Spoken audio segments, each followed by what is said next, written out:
Hey everyone, welcome back and thank you for being here. Um, I'm pretty tired. I'm still working on lots of research, and I'm a little bit behind on sleep. Um, Phenomenology is also new to this course, and there's a lot to kind of like try to wrap our heads around before we jump into the next text on Sartre. It's a short book called Sketch for a Theory of the Emotions, and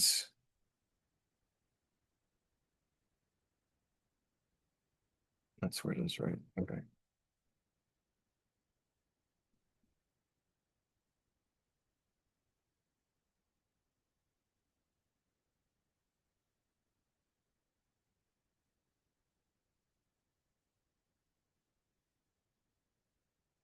there we go. It's not something I can set up beforehand, because I have to do all this stuff where I start sharing the screen and moving the meeting, moving the Zoom window back around, and sorry about that. Anyway, I guess I could pause if I had to do something like that. But this is a short book, and we have technically we're spending 2 weeks of the course on it. Um,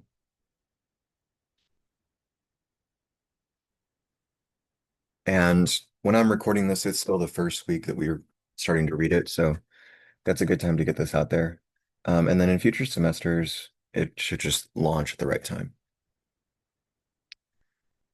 Uh, so let's jump into it so that we don't waste any more time. Phenomenology is a tradition that started in the 20th century, roughly, the turn of the 20th century, about 1900. Um, we can see probably some dates in,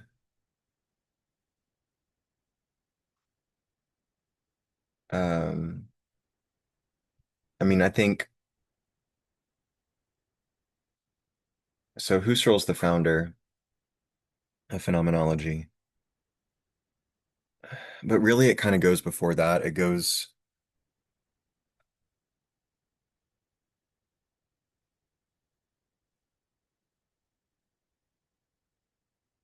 there are two starting points that we've already covered in the Phil 1301 Introduction to Philosophy class,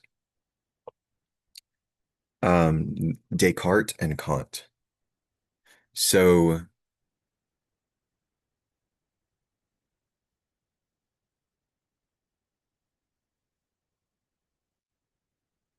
okay, got that fixed now too. Um,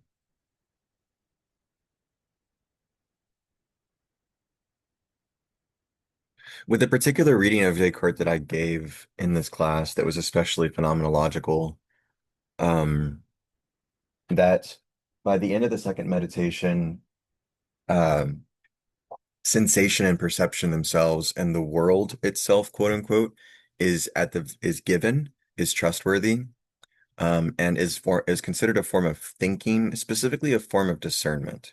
For Descartes, um, when I perceive that a set of coats and hats is actually a group of men, that tells me that perception is always judgmental, or it comes to some conclusion, or it makes some kind of leap, or it is mental. It scrutinizes, it discerns, etc. Um, the really cool thing about Sartre is that he has really similar arguments that um, draw information out of watching his own mind or the sort of um, like the finality of emotion, the completeness of emotion is something that gives him information about what other theories are wrong. Um, we can't reduce emotion to the body because there is something more and over and the top about it.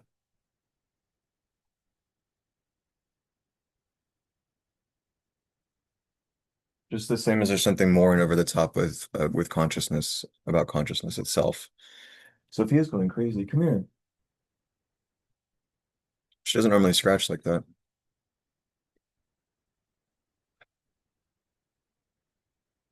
So that's like making those kinds of claims and judgments is what we would call eidetic noetic intuitions, meaning that there's a form of discernment going on in the mind, and the mind feels a certain way. There's an essence that is perceived. Eidetic means form or essence, and the noetic component is the that it's mental. But again, my reading of Descartes, Sartre repeatedly says if we don't follow this argument, then we have no reason to trust the cogito. Or if we can't trust this, then we can't trust the cogito. If you don't want to accept this argument, then you can't accept the validity of, right? And that has a lot to do with this eidetic noetic method and this intuition, because clarity and distinctness is a phenomenological experience. It's an experience. It's not a label or a key that unlocks an argument, as some traditional hyper-rationalists would immediately perceive it. The meditations are an experiential thing that are meant to be gone through in the mind, in the stage of the mind. So, okay. The general argument from Sartre is that across the entire book is that first, phenomenology is better than psychology to explain human essence, um, because it has an access to the cogito or to the self that science or a third person analysis always breaks off, and it can't reconnect the intuition of the connectedness of the truths. It needs some kind of explanatory or regulatory theory that would connect the beads of the necklace together, so to speak. Later in the text, he criticizes two models of dualistic consciousness. He criticizes the model that the body is in control of the mind, like everything that happens to the body produces the states of the mind. So there's something chemically going on, or there's something mechanically going on with my interaction with the world, with this body's interaction with the world, that then from that, on top of that, my consciousness arises, my thoughts arise, my words arise. And I'm not really in control of any of them in that model. And he criticizes William James for this model. And when I say criticizes, I don't mean like eviscerates. He just uses them as a jumping off point to explain why those theories are inadequate. He just uses them as representatives. And as contrasts to the theory that he thinks is valid because it escapes the criticisms he levies, right? So it's really a short text, but it's incisive. Um, it's quite excellent in my opinion. There are a few moments that I remember being strange. Um, like because he's critiquing psychoanalysis, he has to make reference to some of psychoanalysis' absurdities. Um,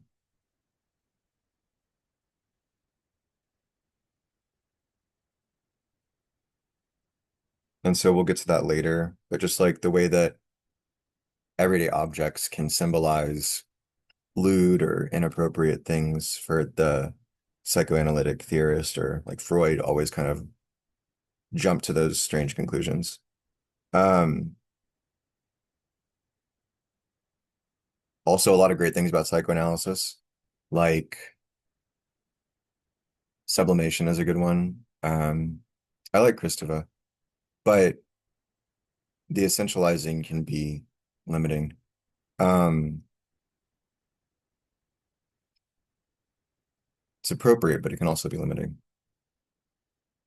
His critique of, so he critiques the James, and then he critiques somebody else who thinks that the mind controls the body, but that emotion is a breakdown in the ability to control it. And so then it's still mechanical and doesn't leave any room for agency. And he critiques a psychologist named Janet. Keep in mind that William James was the father, quote unquote, of psychology. So, and we read James on pragmatism earlier in the class. So these dots should really be connecting at this point. Um,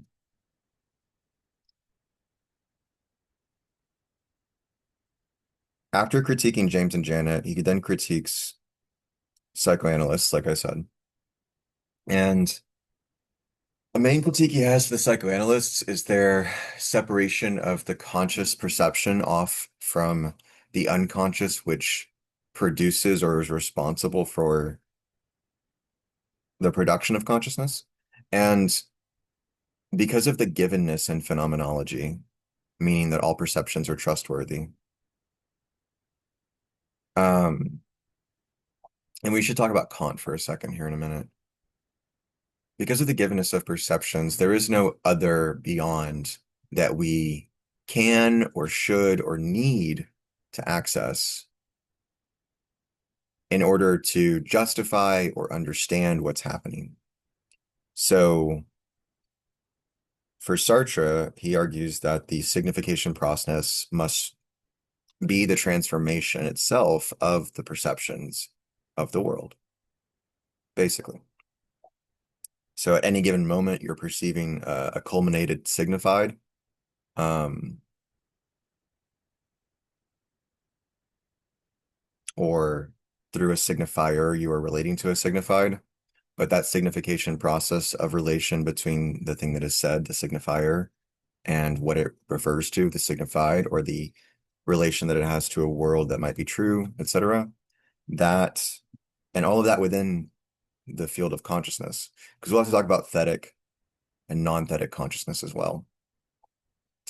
But there's not really an outside in consciousness for Sartre. Um, And so it can only be found in the structural relations of perceptions themselves, any kind of reason or rationality for the transformation of interpretation from perception to perception.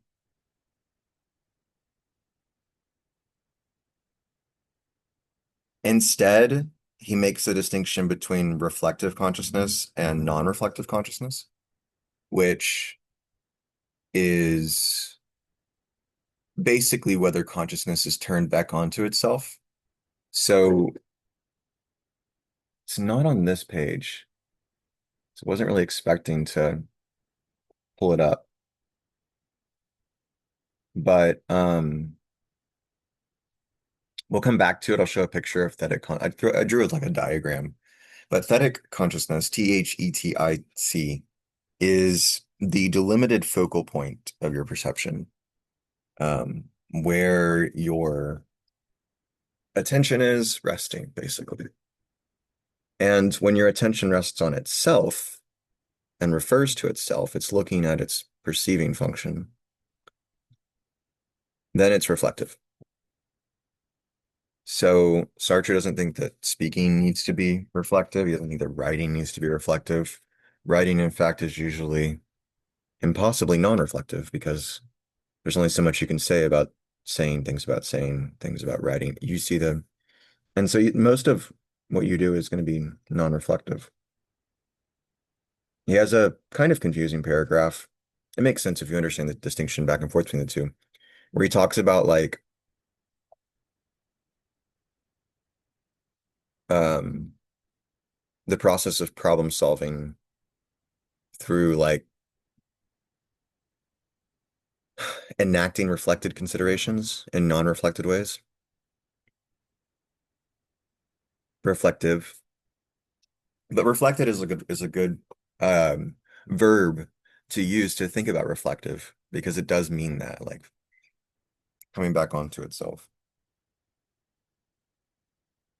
He ultimately says that emotion is a magical way of transforming the world in order to deal, in order to retain control while dealing with the limits of one's own finitude or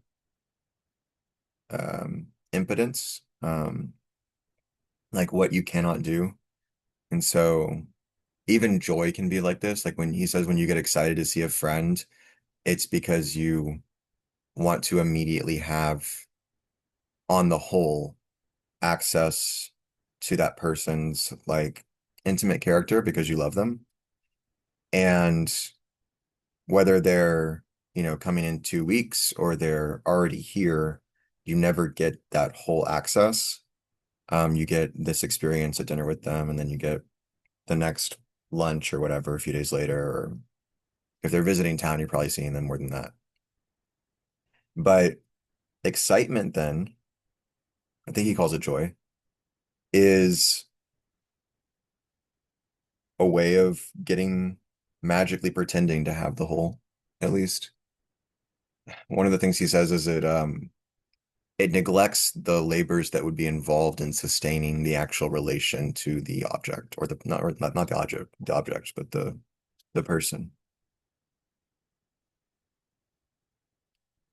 Um,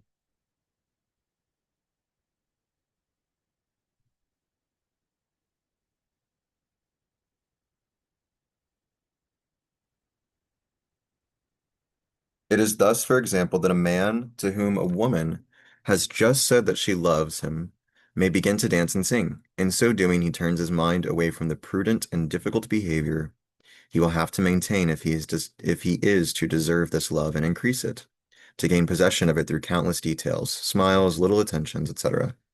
He turns away even from the woman herself as the living reality representative of all those delicate procedures. Those he will attend to later. He is now giving himself a rest. For the moment, he is possessing the object by magic. The dance mimes his possession of it. There is I think he says it's a ritual transformation. And it's like something we enact. We are responsible for it. Um, Emotion is not something that overwhelms us. It is, we transform the world magically because the world for Sartre is not some objective state of affairs, but it is our interpretive relation with everything else that's not the thetic perceiver, or that's not the thing doing the thetic perceiving.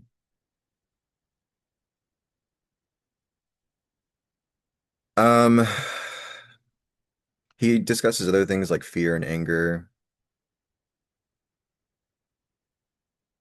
and he again explains why psychology will never do what phenomenology can. I think he leaves open some room for anthropology to be able to do it, but it would have to be a phenomenological anthropology. Um, so we also have, that's most of the argument. I guess the final piece is that he flips it around in the very end to show that when the world becomes, when we magically transform the world, it is rather that the world itself is magical to begin with. He uses the ability for consciousness to do that as eidetic noetic evidence that the meaning of life or existence or materialism or consciousness or the transcendental plane or pure immanence, because Deleuze picks up Sartre. So we'll talk about transcendence and immanence in the final lecture in 1301, um, which isn't too complicated. I think it'll make more sense after Sartre, and it's not super necessary to understand, but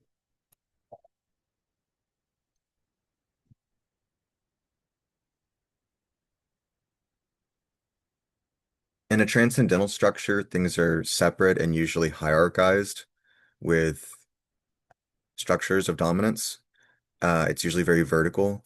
And in an immanent metaphysics, um, things are spread out, it's horizontal and connected and interior. And for Deleuze, the one immanent universality was life itself. And so that's why the essay is called Immanence, a life. He says that there's a sort of vital principle or vital urge, necessity of living that then produces all of reality. And then it produces the actual forms of reality from that quantum cloud. But the urge to life comes before that. And that's just very rough beginning, you can understand. Um, but that's how you might think of transcendence versus immanence. And Sartre's using a mixture of both. For Sartre, the cogito is also intersubjective, meaning that the my perception of my cogito announces every other cogito and depends on relations perceived through other people for me to understand who I am. Okay. Um, that's more clear in Existentialism as a Humanism, which we're not reading in this class. And yeah, from this kind of immanent world, he shows that it's the world itself.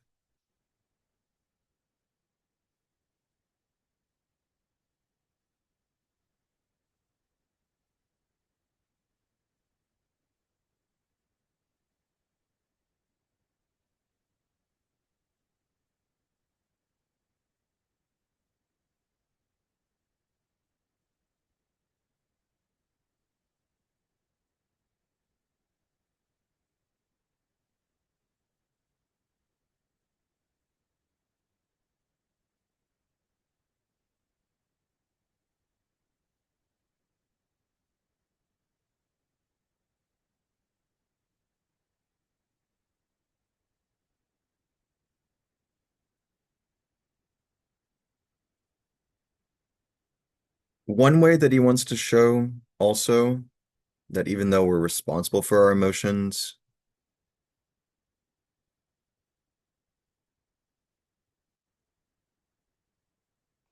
we have seen how during an emotion, the consciousness abases itself and abruptly transmutes the determinist world in which we live into a magical one. So you can compare contrast determinist with magical. But conversely, sometimes it is this world that reveals itself to consciousness as magical, just where we expect it to be deterministic.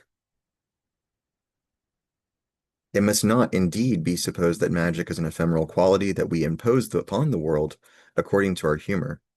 There is an existential structure of the world which is magical. We will not now enlarge upon this subject, which we are reserving for treatment elsewhere. However, we are able here and now to point out that the category of magic governs the inner psychic relations between men and society, and more precisely, our perception of others. The magical, as Elaine says, is the mind crawling among things. That is, an irrational synthesis of spontaneity and passivity.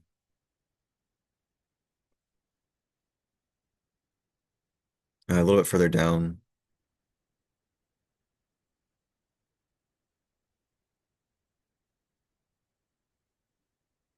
it follows that man is always a sorcerer to man, and the social world is primarily magical. Good line. And still further down. And what happens then when the superstructures laboriously built up by the reason disintegrate and man finds himself suddenly plunged back again into the original magic? That is easily predicted. The consciousness seizes upon magic as magic and lives it vividly as such. The categories suspicious and disquieting, etc., designate the magical, insofar as it is being lived by consciousness or tempting consciousness to live it. There are moments where, like Dewey talks about with aesthetic experience, where nature seems to be more alive to us, or perception itself just seems to be more vivid. We've lost some of the barriers and we're kind of thrust more immediately onto our sensations for different reasons. Sometimes it's grief, sometimes crisis, um, sometimes relaxation and a pleasant evening, just walking around outside in the backyard or something. But yeah,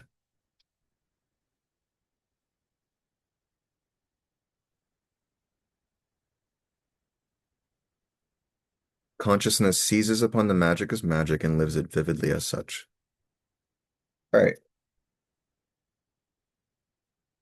Those are the main arguments of the book. It's pretty short and straightforward. And I think that the main arguments, I might have forgot some, but we have other starting points. The book also has two different introductions. One is only 2 pages, And another is like 5, 7, or 8 pages.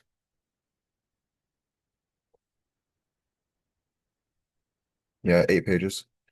And then, of course, and those are overviews of Sartre. Um,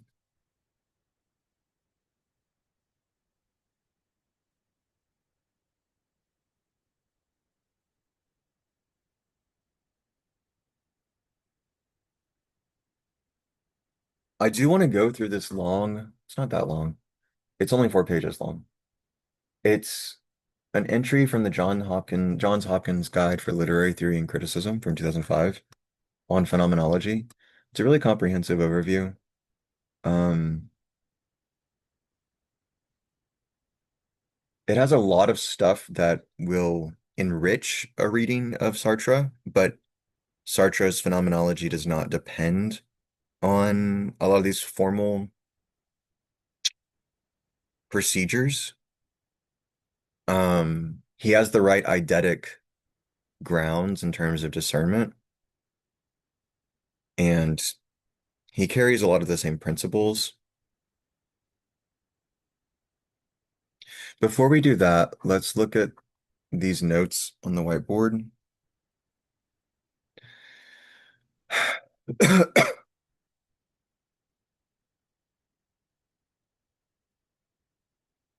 So, phenomenology was started by Husserl, like I said. It was picked up by Heidegger. I think there are some other people that I don't um, remember often enough.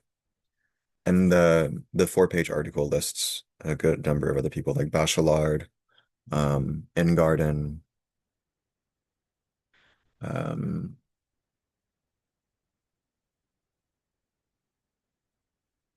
and then someone criticized Ingarden, Iser.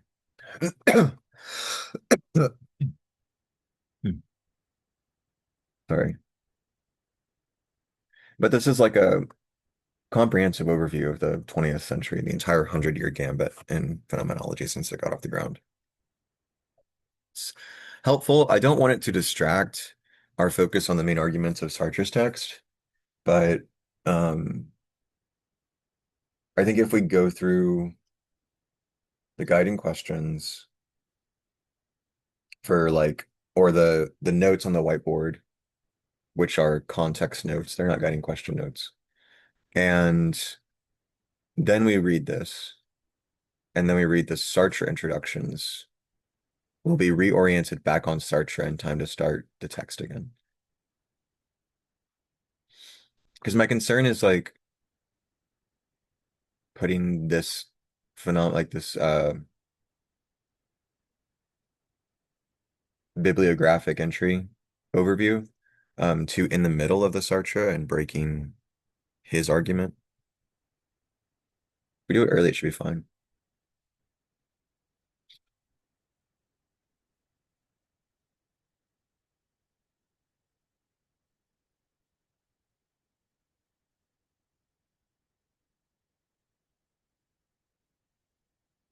So, not in Kant's moral philosophy, although the moral philosophy has some similar structures to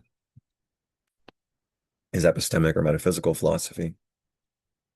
And although there's a metaphysics of morals, right? Metaphysics is not cleanly distinguished, but um, his first work, The Critique of Pure Reason, and then the Prolegomena to Any Future Metaphysics That May Come Forth as a Science, those were two different books. The second one was shorter, and it was meant to be easier to follow. Um,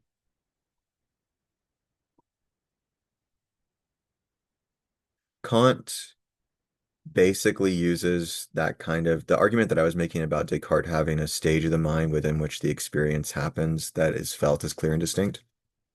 He kind of makes that same argument with math. He says that adding 3 plus 2 is something new that requires a stage to do, but you can do it without the world. So there must be some kind of stage inside. And he does this through separating a priori and a posteriori, prior to experience and after experience, from or prior to a world and after a world. and well, I think it's actually experience, and synthetic and analytic, where analytic is something that is contained in the idea already, and it's just a matter of unpacking it or turning the idea on a different side to see this other thing that you didn't notice at first, versus synthetic, which actually has new information that was in not the if there was one analytic idea before, it wasn't in there, and if there were two, it wasn't in either one. And it wasn't clearly just the addition of one with the other. And for, his reasons, he thinks that actual addition, it works this way. Um,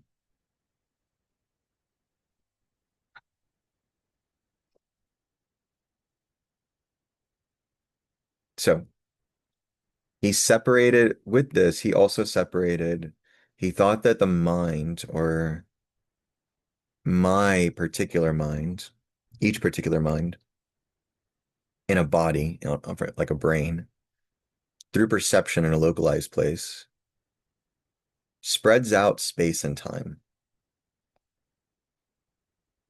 So very transcendental form of thinking. It's not that consciousness is everywhere, it's that consciousness goes over everything to animate it. Um, or a little bit differently, there's a constitutive input that is in a dynamic with consciousness. So this input is noumena. It's the stuff that we give space and time to. It does not have space and time. It's just raw stuff. It has some properties, but not, um, it has some differentiations, I guess you could say. I think he has 12 categories that the mind gives to noumena, and I don't know them all because I haven't studied this part of Kant very well. Um, and then there's phenomena, what we perceive once that process has happened. So Kant does a lot of trying to see behind the curtain. It's called a transcendental critique, where a critique is a look at the necessary forms that would make possible the situation. That's also what a negative critique means, or it's what a social or a political critique should be too. It shouldn't just be a criticism. Um, it should investigate the conditions under which the injustice happens and how to prevent it moving forward, because the conditions under which is the whole point of the critique. In the history of philosophy, that's what critique means. So I think it really comes out of Kant, that meaning.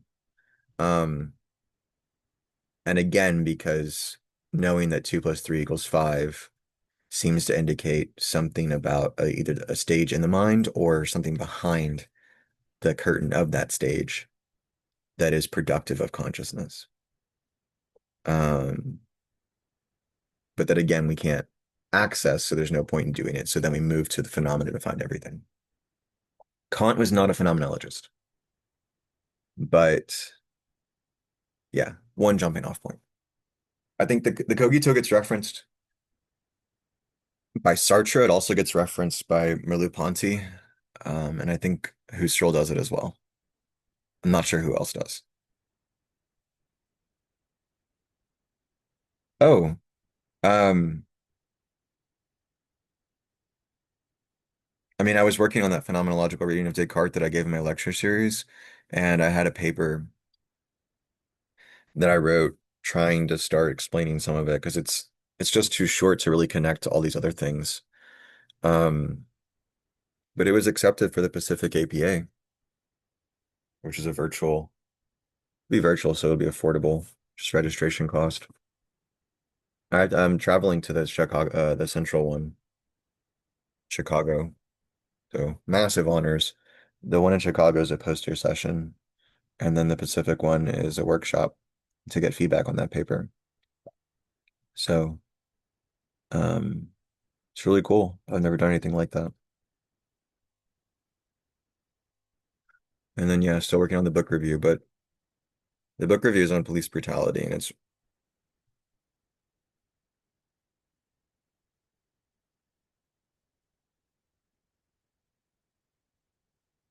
coming along.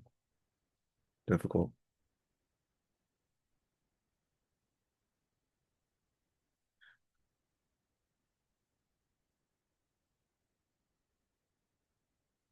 Taking a break to record the Sartre lectures was a good change of pace.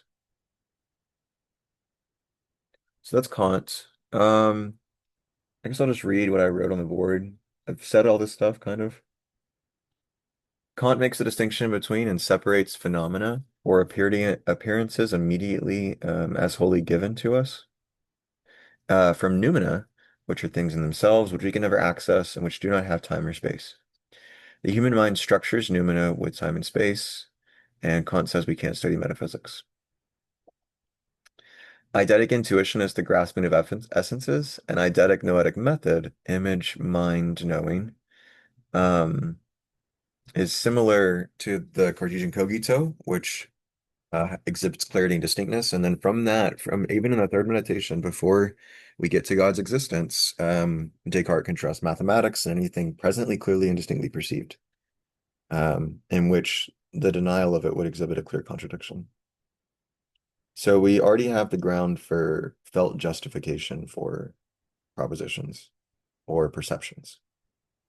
We don't have the ground for translating them into language adequately, but when intuition is able to map itself or fit itself or mold itself back onto a statement and commit to it or assent to it with conviction, um, I think we can trust that sense of knowing and truth.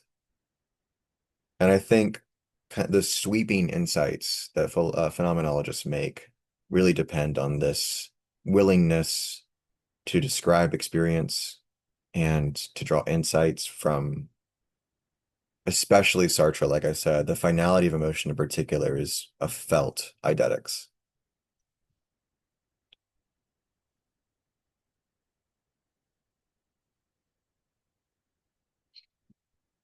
There's a methodology of bracketing the world, not the word, the world, which is similar to Cartesian doubt. It forgoes biases, prejudices, assumptions, and conclusions to analyze the structures of experience slash consciousness to reveal in particular the intentionality structure between the mind world. That consciousness is always consciousness of something. So this is probably the one thing I really have forgotten to mention. Um, but this is why there is no separation of the world for Sartre. This is why the cogito is intersubjective. Um, in Plato, there was a knower-known relationship. So whenever you perceived the truth, you were experiencing henosis with the one good, the one form of the good. You were um, whatever your thetic attention is, or your thetic perception is locked in on, you unify with. And in less intentional and direct ways, you unify with the peripheries of your experience, the stuff that's non-thetic. I think you had a specific word for it, but I don't remember it. Another really cool idea in Sartre is exigences. And this is part of how the world itself is magical, because there are things in the world that demand that I do things. So he talks about like repairing shoes or repairing books or like recording lectures or getting exams graded. These are things that summon me out of myself and make me do something to them in the world. And in that way, like the aesthetic object in Dewey, the world is a self-creating process. So, and is therefore magical. Some of the words I have here with the intentionality structure are the knower and the known, the consciousness of something, prehensions as the sort of phenomenological qualities or phenomenological dynamisms, and plays. I don't want to say that it's determined. I want to say there's a play happening. Um, as it's in the world, as a data packet, so to speak. And my attending to a specific one or specific sets in certain ways with different syntheses based on my history is my apprehension. And so I am apprehending the prehensions. There's another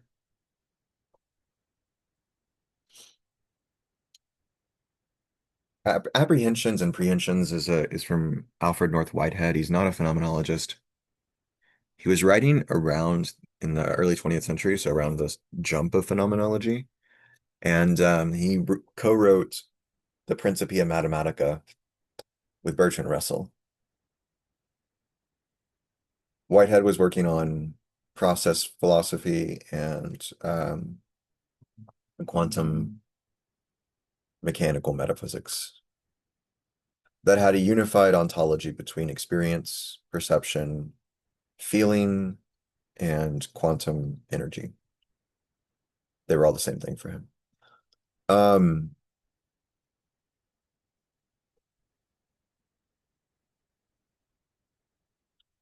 Deleuze develops Whitehead as well.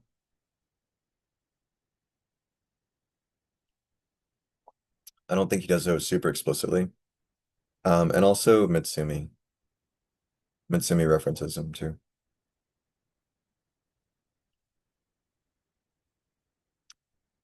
But even before that, there was apperception as well, which is from Leibniz. Less than 100 years after Descartes, I think.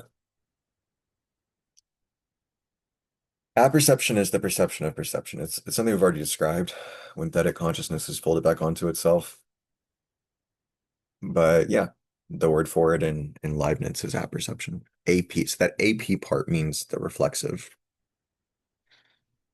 And that's why Whitehead takes apprehension and creates prehensions as the things in the world before they become reflexive on us, or before we take them up. And in a way, you can ask what it means for the prehension to, well, for Whitehead, prehending is also a receptivity and an open-endedness in multiple directions and a multidirectional relationality. So it has a process at its core. It's not a set of objects. It's a set of relations that define objects. Anyway, um, and then also the intellectualist theory. This is the one that Janet espoused. This is the second one, Sartre critiques, that the mind causes the body. They both miss the intentionality structure of the consciousness world relationship. We can ask if the consciousness world dyad um, displaces the mind body dyad. Does it offer new possibilities for thinking consciousness, for resolving the hard problem of consciousness? For Descartes, the pituitary gland, eventually, the pituitary gland or some weird mechanical part in the body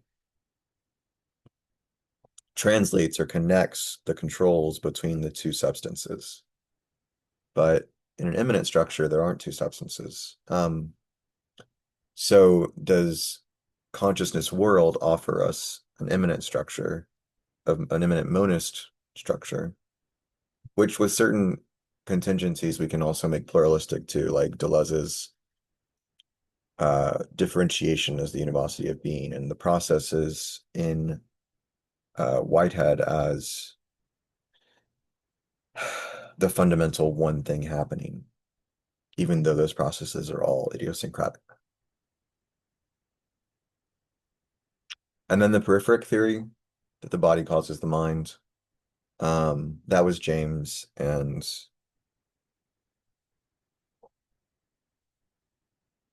there were different reasons, but ultimately they were kind of the same reason. James didn't leave any, like I said, leave any room for an agent to make decisions. And his main critique of Janet is that it doesn't actually do what Janet says it does. The mechanics that Janet describes emotion to operate on are still mechanical. And so it falls prey to the same issues as James's theory. These come in chapter 1, not the introduction.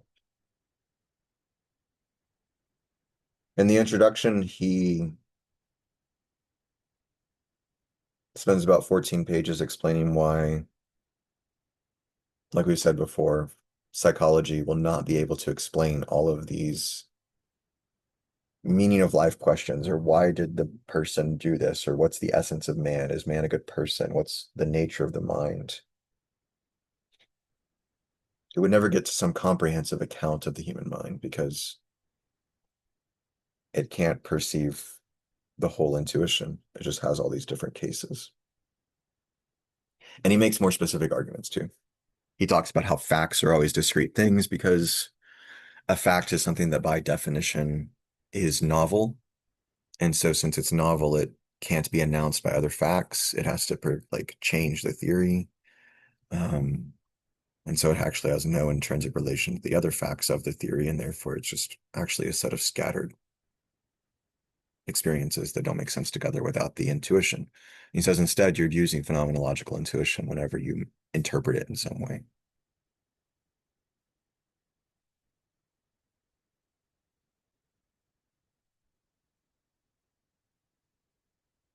So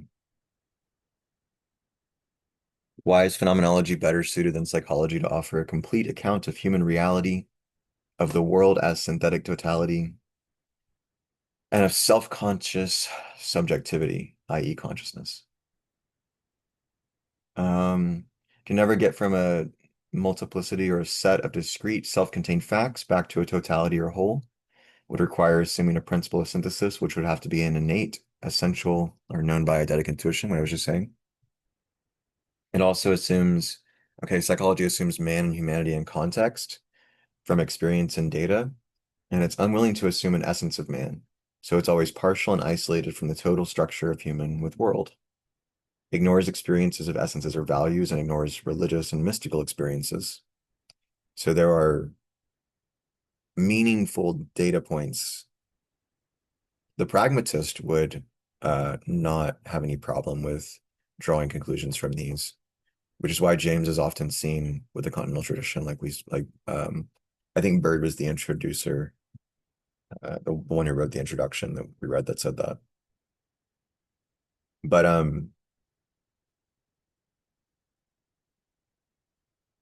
yeah, psychology ignores experiences of essence or values, and it also ignores religious, mystical experiences, which might give conviction to those values.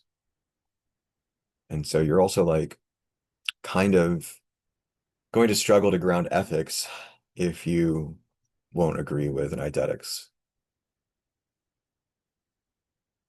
And it focuses on facts and ignores why, signification, or meaning.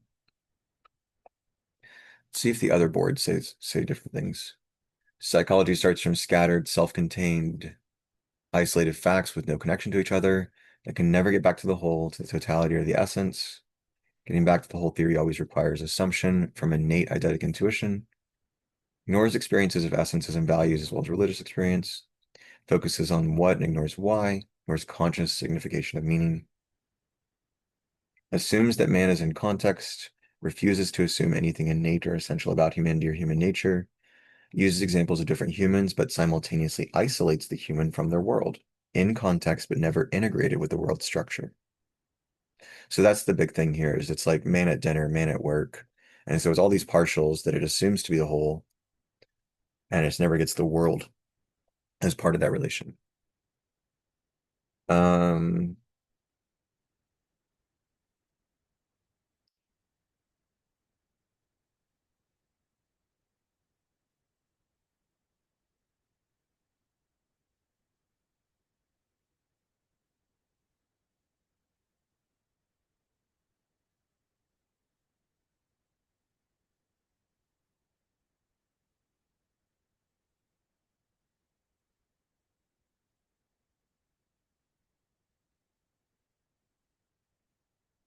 yeah, that seems right. Let's go through that's the question for the introduction, right? So what I want to do is I want to go through the Johns Hopkins introduction and then do the translators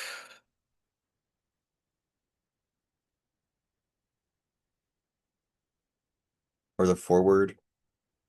I think it is from the translator. It is not.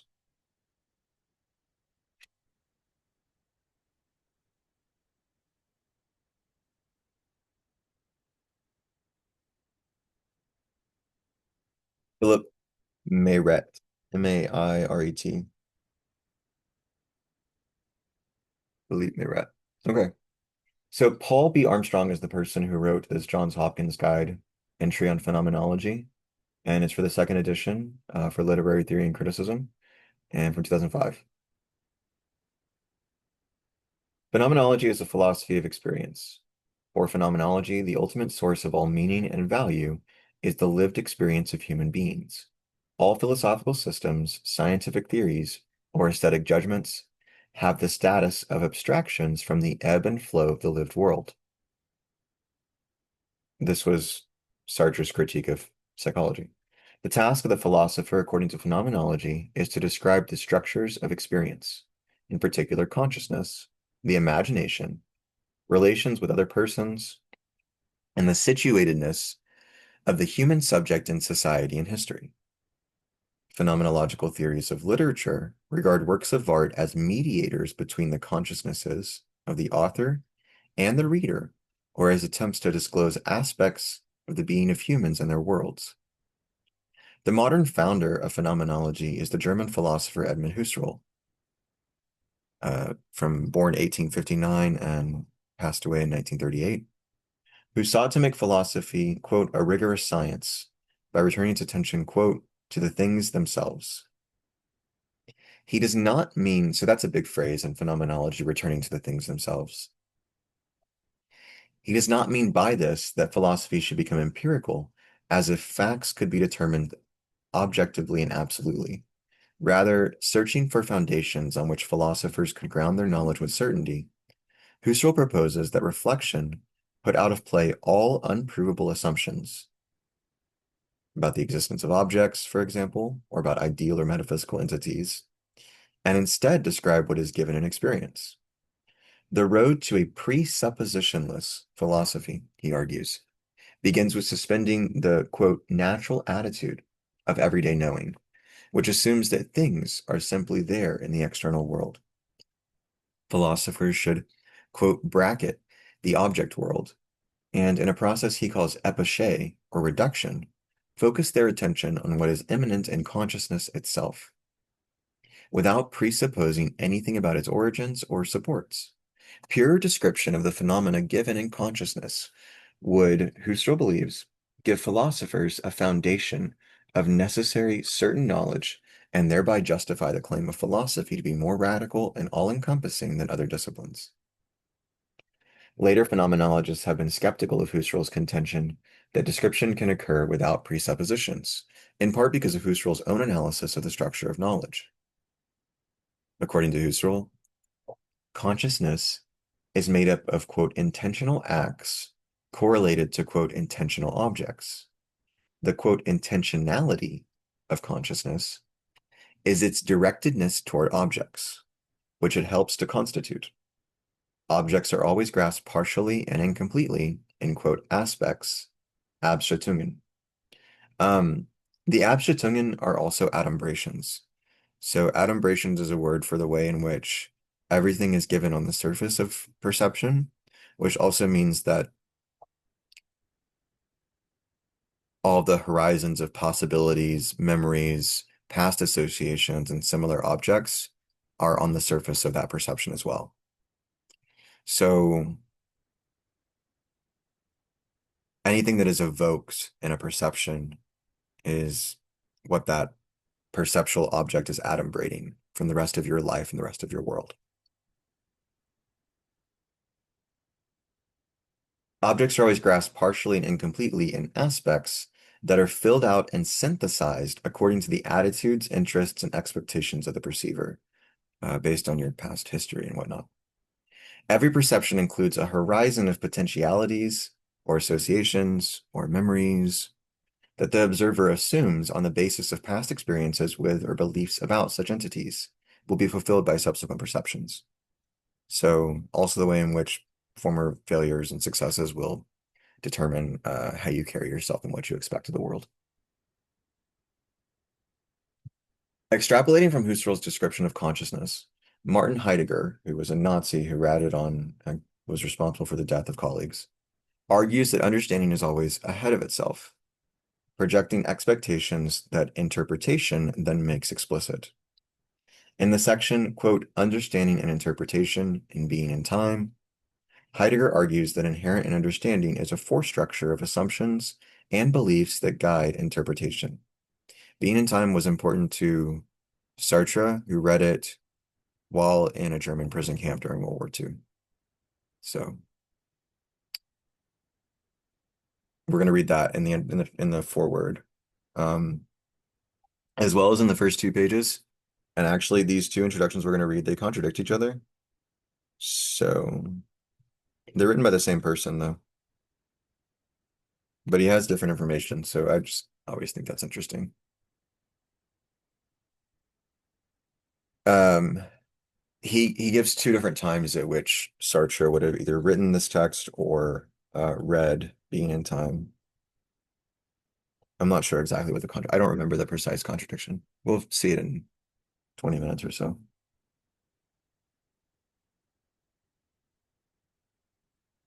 Heidegger's account of the interdependence of understanding and expectations is in part a reformulation of the classic idea that interpretation of texts is fundamentally circular, and as much as in interpretation, the construal of a textual detail is always necessarily based on assumptions about the whole to which it belongs. His theory of understanding also reflects his own assumptions about human existence, which he describes as a process of projection whereby we are always outside of and beyond ourselves as we direct ourselves toward the future. Heidegger's conception of the anticipatory structure of understanding is important for later versions of phenomenology that focus on interpretation and reading. Hermeneutic phenomenology, especially as developed by Hans Georg Gadamer and Paul Ricoeur, explores further the role of presuppositions in understanding and phenomenological theories of textual reception, especially the Constant School, led by Hans Robert Gauss and Wolfgang Iser, investigate how literary works are understood differently by audiences with different interpretive conventions. See also reader response theory and criticism and reception theory. I'm not sure what those are. I also haven't read most of these phenomenologists. I really want to read Ricoeur and Gadamer because I like hermeneutics, given my background in affect theory and Spinoza and causation. So, and Kristeva with language. Kristeva is relevant here because intertextuality is a notion that she's responsible for articulating very cleanly and developing, which is to say that every text is read in relation to other texts and in the context of other texts with other texts in mind. And that every body is a text and every text is a body. Um, so you can have a hermeneutics of experience and a hermeneutics of consciousness and behavior and a hermeneutics of suffering. Anyway, she does more psychoanalysis than phenomenology. I don't know if I should say more. I'm not sure if she does any phenomenology, but I like her work. I got to sit in with the Christopher Circle at their most recent SPEP meeting, and I tried to just keep quiet, but it was fun to be there. It was a huge honor. Um, Heidegger extends Husserl's concern with epistemology into the domain of ontology, and in the process, according to some critics, departs from phenomenology's original methodological rigor and cautious avoidance of speculation. So Jean-Luc Nancy develops Heidegger as well, and flips Heidegger's emphasis on the individual to an emphasis on the interrelations of the world and I guess the intentionality structure, but more specifically Mitsein. And it is a kind of step away from phenomenology and into this whole discourse of big being and little being. I'm not sure too many other philosophers talk a lot about big being and little being. Being in Time provides a description of the structures of human existence, Dasein, or being there. And so that's kind of the thrownness. But Nancy flips that into being with and says that being there is not primary. The being with that constitutes my being here, being there, differentiates anything in the first place, makes the differentiation possible. That is the primary ontological ground. So there's some resuscitation of Heidegger's work, but I think this emphasis on the individual with being there is why he was a fascist. Um, and some denial of what he had to have known was going on outside of his own little world, his own little being there. Anyway, being in time provides a description of the structures of human existence, Dasein or being there, which can be seen as an application of Husserl's investigations of consciousness to other regions of experience, including relations with others, the meaning of death, and history. Heidegger's descriptions of existence as a throne project and of care as the founding structure of human being are the basis of the theories of such existential phenomenologists as the Swiss psychiatrist Ludwig Binswanger and the French philosophers Jean-Paul Sartre and Maurice Merleau-Ponty.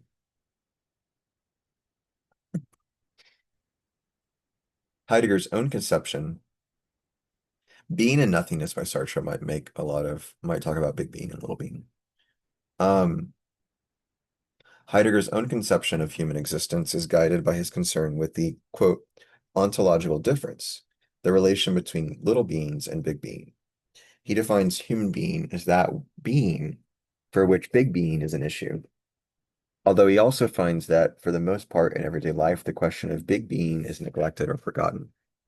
In Capital Being and Time, in Being and Time, he explores everyday existence for indirect evidence of capital big being. In his later work, Heidegger turns to the study of language, which he regards as the, quote, home of big being, and especially to poetry, which has, in his view, special powers to disclose being. See also The Origin. Nancy has this really lovely phrase in Being Singular Plural, where he talks about meeting people and learning about them as a different access to the origin.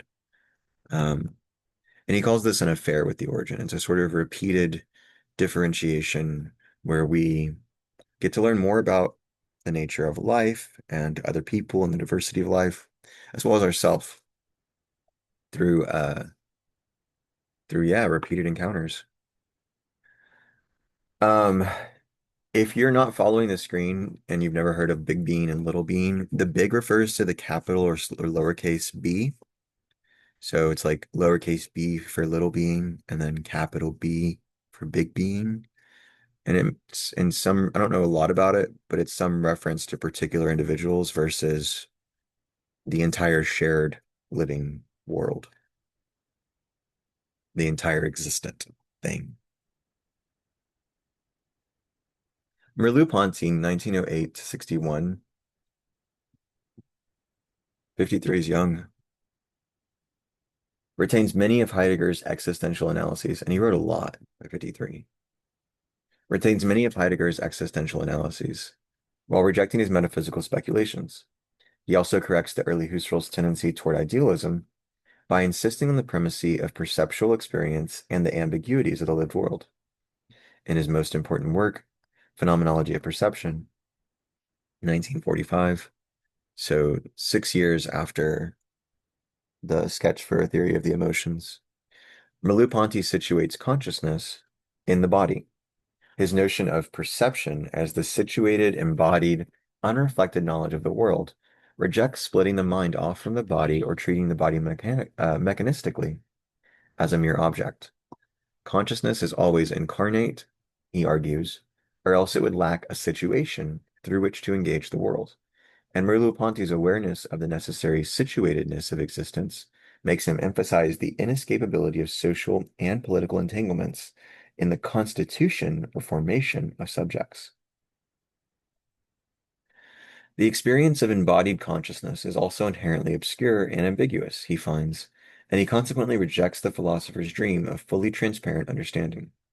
Reflection cannot hope for a complete, certain knowledge that transcends the confusion and indeterminacy of unreflective experience. The activity of reflecting on the ambiguities of lived experience is always outstripped by and can never ultimately catch up with the fund of pre-existing life it seeks to understand. That word fund is very interesting to me. It's a sort of like wealth of phenomena, like just waiting in the world. For Merleau-Ponty, the primacy of perception makes philosophy an endless endeavor to clarify the meaning of experience without denying its density and obscurity. Roman Ingarden, 1893 to 1970, the founding father of phenomenological aesthetics, also rejects idealism, and he wrote his pioneering studies, The Literary Work of Art, 1931, and The Cognition of the Literary Work of Art, 1937, so both before his sketch for a theory of the emotions, as contributions to resolving the opposition of the real and the ideal. Works of art originally attracted his attention because they seemed to belong to neither realm. Unlike autonomous, fully determinate objects, literary works depend for their existence, he argues, on the intentional acts of their creators and of their readers. But they are not mere figments or private dream images because they have an intersubjective life. Yet their apparent ideal status as structures of consciousness does not make them like triangles or other mathematical figures, which are truly ideal objects, without a specific moment of birth or a history of subsequent transformations.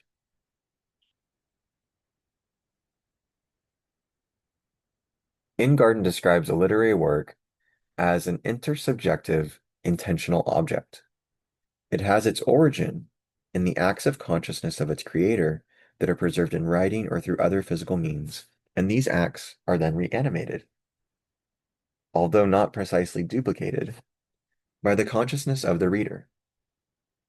The work is not reducible to the psychology of either the author or the reader, however. It has a history that goes beyond the consciousness that originated it or the consciousness of any individual reader. The existence of a work transcends any particular momentary experience of it, even though it came into being and continues to exist only through various acts of consciousness. Ingarden argues that the work has an, quote, ontically. Ontic is related to what is actually existing versus ontological, which is like the structure or the form of things. And Heidegger was the one who made that distinction. An ontically heteronymous meaning of diverse natures. Nomos might mean names. Heteronymous mode of existence. Ontically heteronymous mode of existence. So it has its own unique way of living, of being, because it is neither autonomous of nor completely dependent on the consciousnesses of the author and the reader. Rather, it is paradoxically based on them even as it transcends them. It's kind of this thing that um, any object in a world is like this, where it's in the middle of lots of different perceptions, and therefore its real being is all the different directions it's pulled in interpretation, some of which can be contradictory. And so I think Iser is the one that says that they don't have to be like a coherent object.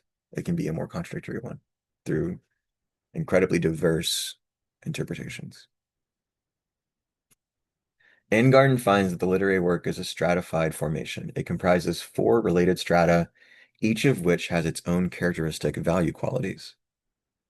One, word sounds. Two, meaning units. Three, schematized aspects, which are the perspectives through which states of affairs are viewed. And four, represented objectivities. So again, one meaning the like raw sensory sound of language. Two being what those sounds mean. So I think in linguistics, these are phonemes and morphemes. Phonemes are phonetic, how they sound, and morphemes are meaning-based units. Three, schematized aspects. I'm not going to try to link this up with Leotard. Uh, Give me a second.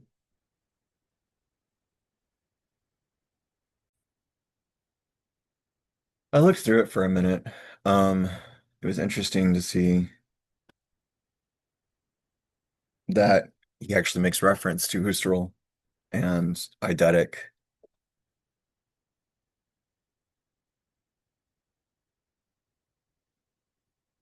variation and transcendental evidence. I think his four categories for the difference or for any kind of communication are addressor, person speaking, addressee, recipient, message, and meaning. And I think meaning is related to the genre of discourse or the rules of the game, and then message is the material act or statement or discourse. So I don't think it maps cleanly with what we have going on here. And I couldn't quite find, I thought he gave a clean presentation of it somewhere, but I couldn't quite find it on a moment's notice. Um, with this in particular, though, so we'll just keep reading. The work as a whole is schematic, he argues, because the strata, especially the last two, have places of indeterminacy that readers may fill in differently. In a successful work, Ingarden argues, the strata combine to form a unified whole that provides a polyphonic harmony of value qualities. So I don't know if you guys read this because I sometimes share it in my classes, but it was a aesthetic criticism that I did for a class in grad school where I listened to a piece of music and then described it and explained what it was doing and how it was able to do what it was doing. And I actually came to a similar conclusion because the artist that I was referencing, she said in an interview that she likes to keep her work a little bit loose so that the listeners can fill it in with their own details. And that's exactly what Ingarden is talking about here. Um, this sort of ambiguity of meaning that allows the work to be broadly applicable to different lived experiences. Ingarden distinguishes the reader's concretization of the work from the work itself. So like how you specify the work in an interpretation. That's the concretization. The aesthetic object the reader produces is correlated to the artistic object the author created. So the aesthetic object being that concretization of the interpretation. It's correlated to the artistic object the author created, but necessarily differs from it. Not only will readers with different experiences respond differently to the possibilities left open by the work's indeterminacies, or to the value qualities available in the process in the various strata, but the cognition of a work is an inherently temporal process, just as is the kind of joy of friendship, like I was explaining with Sartre earlier. Friendship is a temporal process, so joy is a way to try to get past that temporality. So that the literary work is never fully grasped in all its strata and components, but always only partially and foreshortenings that may change constantly. A lot of that was quoted. Um, like other objects that present themselves through aspects, the work itself is available only horizontally through an array of incomplete and perspectival views in various experiences over the duration of a single reading or in the variety of different ways in which it may be concretized over its history. Ingarden maintains, however, that, quote, certain limits of variability constrain a correct or adequate concretization, and he claims that these limits are predetermined by the structure of the work. I think only that last part is probably untrue. There probably always are limits, but those are expanded by uh, the reader, the world, and the rest of the horizons of intertextual interpretation.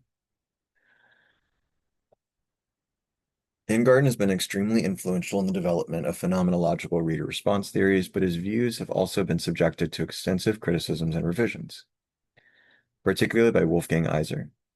Iser faults Ingarden for limiting excessively the variability of permissible concretizations. According to Iser, Ingarden posits a one-way incline from text to reader and not a two-way relationship, which can take many unpredictable, um, possibly irreconcilable forms. Reading is a more variable and dynamic activity than merely filling in blanks, Iser argues, and as a result, a work may be concretized in different, equally valid ways. Iser also faults Ingarden for holding a limited classical aesthetics of value that privileges harmony and fails to appreciate the disruptions and dissonances through which many, especially modern and postmodern works, achieve their effects. For Iser, reading is a process of discovery in which the surprises, frustrations, and reversals brought about by the disjunctions in a work have the power to provoke reflection about the reader's presuppositions. Iser's appreciation of disjunction also leads him to criticize Georges Paulet's description of reading as a process of identification. For Paulet, 1902 to 1991, the mystery of reading is that the barriers ordinarily dividing selves are overcome. Quote, my consciousness behaves as though it were the consciousness of another, end quote. See also the Geneva School. According to Iser, however, reading is more paradoxical than Paulet suggests, because, quote, the real virtual me never completely disappears even as the, quote, alien me governing the text's world emerges. So it's like a particular me versus an idealized, universalized, every man's me. Reading therefore entails a duplication of consciousness, which can give rise to new self-understanding as a result of the juxtaposition of one's habitual ways of thinking with those required by the text when I take up another person's perspective. Hans Robert Joss goes so far as to equate the, quote, aesthetic value of a text with its demand for a change of horizons in the reader due to the disparity between the audience's horizon of expectations and the horizon of the work. Joss suggests that as this is probably how teaching and education happens. Joss suggests that as literary works become familiar, e.g. through canonization, their value may decrease because they lose their ability to shock, surprise, and challenge the reader. And just how learning happens, like when you read new things and just keep growing. Phenomenology has produced many studies of the imagination, and among the most original of these are the works of Gaston Bachelard. Bachelard regards the poetic image as a privileged place in which new meaning emerges and through which being discloses itself. Quote, the poet speaks on the threshold of being, Bachelard claims, and the originality of the poetic imagination testifies to human freedom by displaying, quote, the unforeseeable nature of speech. Bachelard asks that readers, in order to open themselves up to the revelations of the image, lay aside preconceptions and cultivate a capacity for wonder. Quote, one must be receptive, he says, and reverberate with a poem in order to experience, quote, the very ecstasy of the newness of the image. In works like The Poetics of Space from 1957, Bachelard attempts to exemplify the practice he advocates by playfully allowing his own imagination to resonate in response to images of various kinds. He is particularly drawn to images of felicitous space, which suggest the human value of places and objects. Bachelard's attitude toward images can be contradictory, however. At his best, he regards images as evidence of the lived meaning of space, but at times he descends beneath experience and seeks the origins of images in the timeless, unconscious archetypes of Jungian psychology. See archetypal theory and criticism. In any case, Bachelard's reveries about images of place are themselves lyrical demonstrations of the creative possibilities of speech. And I know Casey was really influenced by Bachelard. I think he wrote his dissertation on the poetics of space, and he also carried a strong interest in Jungian psychology, probably from Bachelard, studying Bachelard. Interpretation and language were the central themes of late 20th century phenomenology. In order to prevent its reflections from becoming solipsistic and ahistorical, Paul Ricoeur calls on phenomenology to take a hermeneutic turn and to direct its attention. Ricoeur was born in 1913, and he's passed away, but I don't know when that was. Before, he passed away the year this was published, 2005. So 1913 to 2005, calls on phenomenology to take a hermeneutic turn and to direct its attention not toward individual consciousness, but toward cultural objects which provide social historical evidence of existence. Because, quote, the cogito can be recovered only by the detour of a decipherment of the documents of its life, end quote. Reflection must become interpretation, that is, quote, the appropriation of our effort to exist and of our desire to be by means of the works which testify to this effort and this desire, end quote. Hermeneutic phenomenology must also explore the conflict of interpretations, because the possibility of, quote, very different, even opposing methods of understanding is a fundamental aspect of our experience as interpreting beings. A concern with how new, different modes of understanding and expression emerge leads Ricord to pay special attention to creativity in language, especially the semantic innovations of metaphor. Phenomenology denies that structure alone can adequately explain language, because new ways of meaning can only be introduced through events of speech, which may extend or overturn the limits of existing conventions. Phenomenology also denies that language is self-enclosed. As Ricord argues, texts speak of possible worlds and of possible ways of orientating oneself in those worlds. Language and interpretation are not stable, closed systems for phenomenology because meaning, like experience, is endlessly open to new developments. The inherent incompleteness of any moment of experience is the basis of Jacques Derrida's influential critique of Husserl's version of phenomenology. Questioning Husserl's dream of a presuppositionless philosophy, Derrida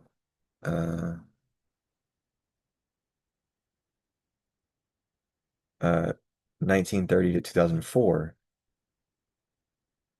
finds, quote, a metaphysical presupposition in the very assumption that a realm of, quote, original self-giving evidence can be found, a, quote, self-presence that is simple, self-contained, and prior to signification. So in a way, Derrida is critiquing any kind of felt eidetics or felt present justification as always dependent on, um, as being a presupposition that depends on a history in a way. He says it always depends on the trace of what went through it and came before and comes after. Using Husserl's own theories about time and intersubjectivity, Derrida demonstrates that non-presence and otherness are internal to presence. And that's his deconstructive method too, is to not obfuscate, but make something more complicated by showing how the opposite is part of the concept of the thing itself. So you start like two different poles of the dyad, and you get one to go there and the other to go there, and then you've deconstructed the supposed difference between the two. Um, because knowledge is always perspectival and incomplete, the present depends on memory and expectation, with memory being the no more and expectation being the not yet. Depends upon them in order to make sense of the world. Elements of absence must consequently be part of presence for it to be meaningful. Foucault says that we learn what things are true by learning what things are not true. We define the edges of a system or a discipline by rejecting certain ideas or certain papers or certain claims. And this would go hand in hand with Dewey's half knowledge too, where any kind of rational inquiry is going to require that we separate off the kind of edges of the discourse that we want to focus on. Furthermore, one's assurance that one's self-reflections reveal generally shared structures of knowledge and existence rests on the tacit assumption that another consciousness would experience this moment as one does. But this assumption is yet again evidence, which that's the internalist position of Descartes, that anybody who had the same internal experience or had the same kind of thought processes from a guided meditation would be able to come to the same eidetic intuitions of conviction that prove the things to be true.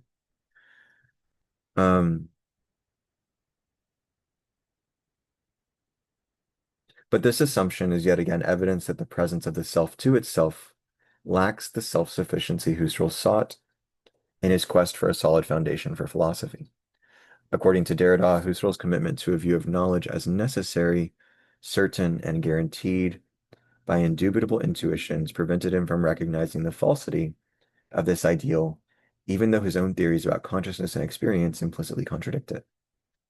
Derrida concludes, sense, being temporal in nature, as Husserl recognized, is never simply present. It is always already engaged in the movement of the trace, that is, in the order of signification. There is no getting beneath the repetitive, representational structure of signification, Derrida argues, because supplementarity, the replacement of one sign or trace by another, is the structure of self-presence. In a way, though, Sartre will say that that's the structure of signification too, because consciousness is always a transformation of the consciousness that came before. It's always a wholly complete unto itself transformation of its pre-existing internal constitutive relationships. Contemporary phenomenology has for the most part abandoned Husserl's dream of finding indubitable foundations for knowledge. His quest for a presuppositionless philosophy now seems an example of what Hans Georg Gadamer, 1900 to 2002, calls, quote, the fundamental prejudice of the Enlightenment, namely, quote, the prejudice against prejudice itself, which deprives tradition of its power. Although some prejudices may be misleading, constricting, and oppressive, understanding is impossible without prejudgments of the sort provided by cultural conventions and inherited beliefs. According to Gadamer, quote, the overcoming of all prejudices, this global demand of the Enlightenment will prove to be itself a prejudice, the removal of which opens the way to an appropriate understanding of our finitude, including our belonging to history, culture, and language. Largely due to the influence of Gadamer, hermeneutic phenomenology and reader response theory have turned their attention to the role of customs, conventions, and presuppositions in the constitution of the human subject and its understanding of the world. What remains distinctive about phenomenology and its focus on human experience, but uh, what remains distinctive about phenomenology is its focus on human experience. But late 20th century phenomenologists stress the inherent entanglement of experience in language, history, and cultural traditions. All right. I know I said I was going to do the Sartre texts in this video, but I'm not. We're going to start those in the next one because we're at 90 minutes, which is a good length, or close to it, I think, with the pause, which is a good length for these videos now. And we've wrapped that, covered those questions.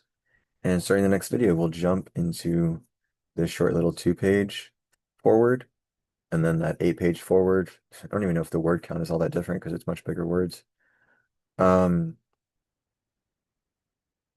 and yeah, you can see these pages are so small, so it won't take us too long to read this, talk about the ideas. And then we'll do the introduction, and then we'll go to the questions for the next. I'm not going to go back through the answers for introduction. Um, I might. We'll see. But thanks for being here. This was fun. I remembered a lot of cool connections that I like to see because they show me that I'm on the right path and making sense. So, yeah, I'll see you guys soon. Thanks for hanging in there. Let me know if you need anything.